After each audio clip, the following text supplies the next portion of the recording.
...2023 election. Disqualify candidate missing at debate, part Utomi says. Utomi explained that debates provide the electorate with an opportunity to assess the plans and capacity of candidates before the elections.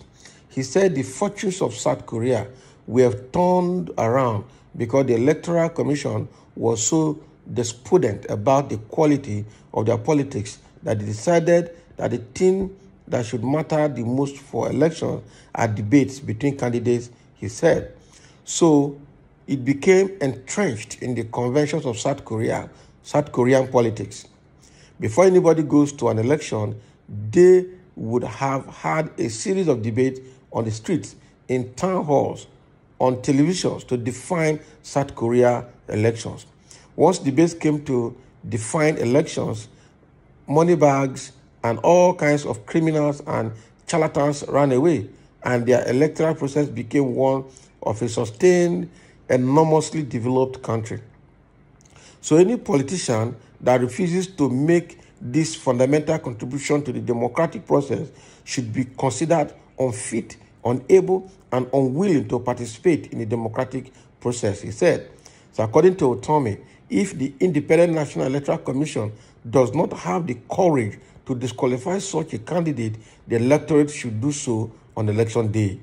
Recall that Inec had fixed February 25 as the date for the presidential and National Assembly elections. The governorship and state assembly elections are expected to hold on March 11, 2023.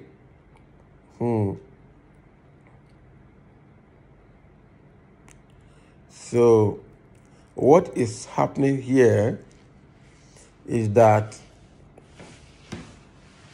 Pat Utomi is trying to encourage Inec to disqualify anybody that does not appear in any presidential debate.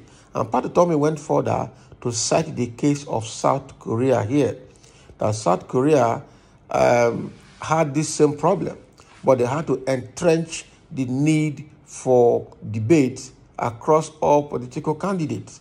And then it provides an opportunity for the electorate to assess the willingness, the capacity, all the strength that they have to take up the responsibility of leading the nation, all right, through these debates. So anybody that fails to appear in that debate automatically refuses to participate in the democratic process, all right, and that begins the failure of such candidate right from then. So the same thing that has been adopted in Nigeria, and it's not just Nigeria, all Western world presidential debate is the culture. It's now part of a democratic process, a process for electing leaders into positions, all right? So you must come out and talk to the electorate, talk to the public about your capacity, about your plan, show your manifesto, show how much you know the country you want to lead, show how much you know the people you want to lead, and all of that. Show how much you know about the problem of the nation and what are your plans and solutions on ground to fix those problems and to move the nation forward. All of those questions will be asked during debate. And then the electorate will also have opportunity to know about the health, the integrity, the wealth, the sources of wealth of such candidates as well. So there are also personal questions that need to be answered about their personalities and what makes them qualified for the position that they are asking the electorate to vote them for.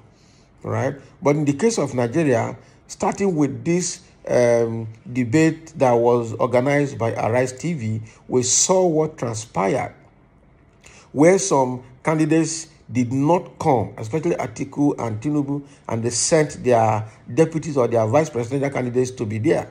Meanwhile, that debate was meant for presidential candidates and not vice presidential candidates, and that the ones for the vice presidential candidates will be organized sometime later in separate conditions and occasions.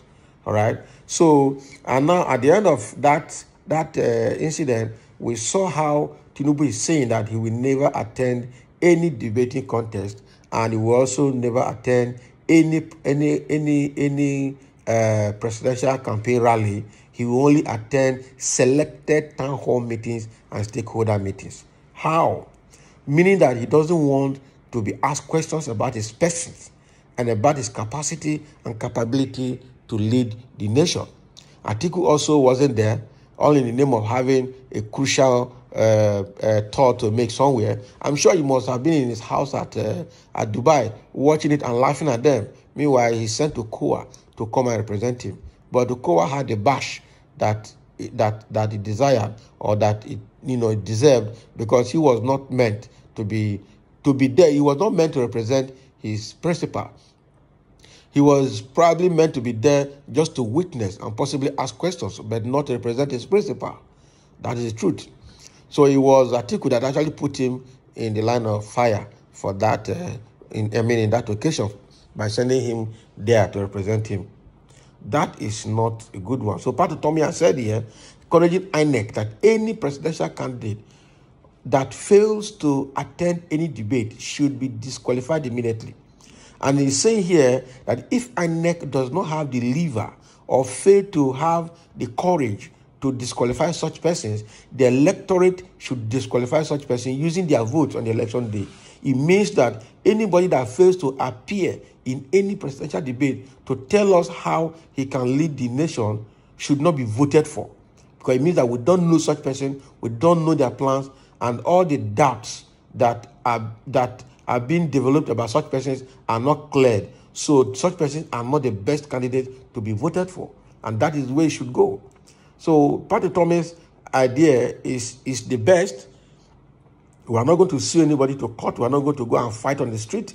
But the truth is that if INEC does not have the balls to disqualify such person based on such conditions, then the electorate should do so by voting the right person, by voting those they know. Because it means that those people that fail to attend any presidential debate, we don't know them and cannot be voted for, cannot be trusted. You cannot trust the nation into such people's hands. You cannot trust the destinies into such people's hands as well. So that is the situation here, and that is what Pat Utomi is saying. All right? So we have just a comment here. Let's see what this person is saying. All right? He said, of course, that is how it's supposed to be. Other countries of the world are watching. How can somebody who is vying for presidency not making himself available for debate? What does this show? This is Nigerian debate and not United Nations debate. Let's be careful in making our choices. That's very good. So if somebody fails to appear during a debate, what does that mean? He's snubbing the electorate that is begging to vote him. How else is he going to tell them to vote him? Where else does he have the opportunity? Is it just to go on campaign ground and shout and play music and dance and use microphone and speaker where nobody will ask you questions? There will be no pertinent question coming from anybody, and there will be no press interview. You just shout and play music, and then you go and say your rally, we've gotten too many people today, and you go and record success. That is no success. There must be a constructive engagement between the presidential candidates and the electorate, where pertinent questions will be asked and answers will be given to be sure that the electorates have enough information to make the right decision during election and when they are voting. All right. So that is what Pat Utomi is advising the INEC and the electorate, the public as well, on what to do to anybody that fails to attend any presidential debate. So thank you for listening, and let me also have your comment below.